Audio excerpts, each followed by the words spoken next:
Hi there. Welcome to the Small Business Coffee Break, the video series where we take a few minutes to work on your business, not just in it. Today we talk with Stephanie Fortune about the importance of knowing the difference between an independent contractor and an employee.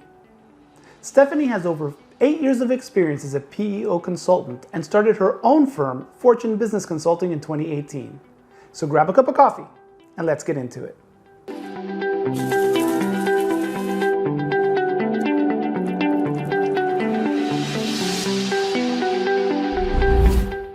From a risk management perspective, I think I agree with you. I hate 1099s.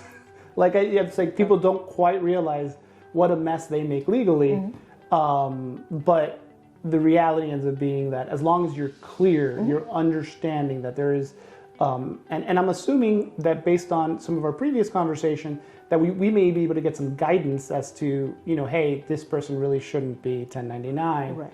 This person should be W-2 and go on and go, so on and so forth. Yeah, so when we're looking at it, you typically want to kind of look at, certain criteria. Again, how much control you have over the work that this person does. Are they wearing company paraphernalia, so t-shirts, maybe hats, logos, so on and so forth when they do their work?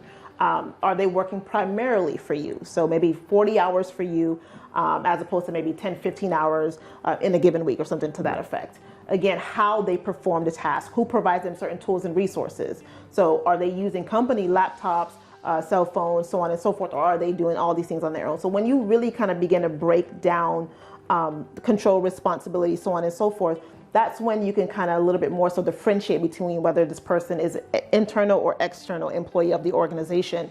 And I think that's when you can kind of more clearly define it. Again, it's not going to always be that black and white, right? Yeah, though sometimes it is very, very gray. Yeah, so that helps to kind of a little bit more clearly define what some of these things are. And again, I'm born and raised here in Florida, so unfortunately, I know a lot about how things happen here.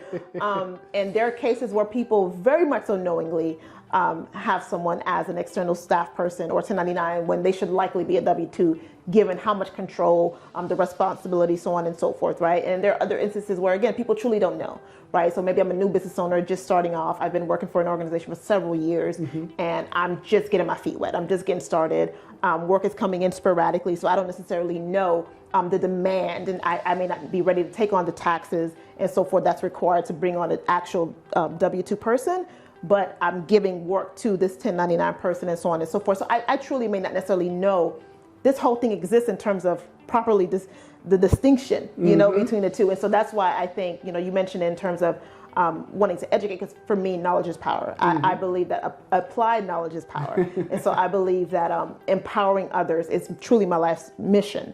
And so this conversation for me is one that I have quite often, because I want all parties involved to be very clear as to what's happening, right? I wouldn't want any additional or undue exposure for anybody involved simply because they did not know, especially if I know, right? If I know, I'm absolutely sharing this information with you, right? And now it's, of course, up to you to decide how you want to move forward, right? What you want to do with your business, right?